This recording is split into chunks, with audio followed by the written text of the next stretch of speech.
15 ans après la disparition du président fondateur du mouvement congolais pour la démocratie et le développement intégral MCDDI, Bernard Bakana Kolela, penser et surtout prier pour le repos de son âme est un acte qualifié de judicieux par les membres de ses familles politiques et biologiques.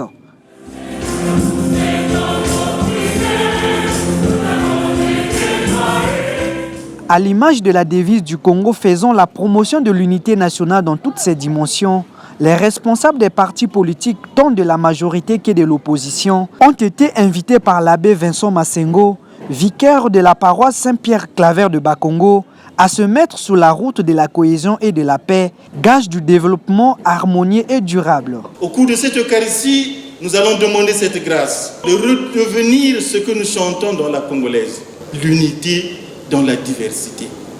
Le tribalisme ne peut jamais faire évoluer une nation. Celui qui a créé le Congo, il a voulu que nous ayons ces régions que nous avons, les ethnies et autres choses. C'est Dieu qui l'a voulu.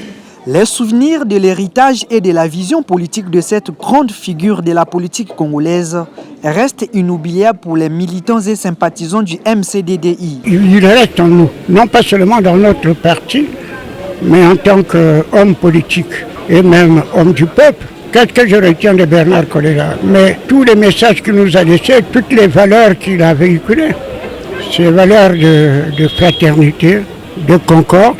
L'occasion faisant le larron, les responsables du parti ont fait une annonce sur les grands chantiers du parti, dont la réalisation sera graduelle.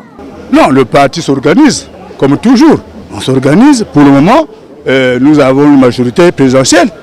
Nous fonctionnons ensemble avec la majorité présidentielle. Fauché par la mort le 13 novembre 2009 à Paris, en France, l'ancien maire de la ville de Brazzaville, Bernard Bakana Kolela, fit un homme politique quasiment complet, ayant servi à l'exécutif comme Premier ministre et aux législatives comme député national.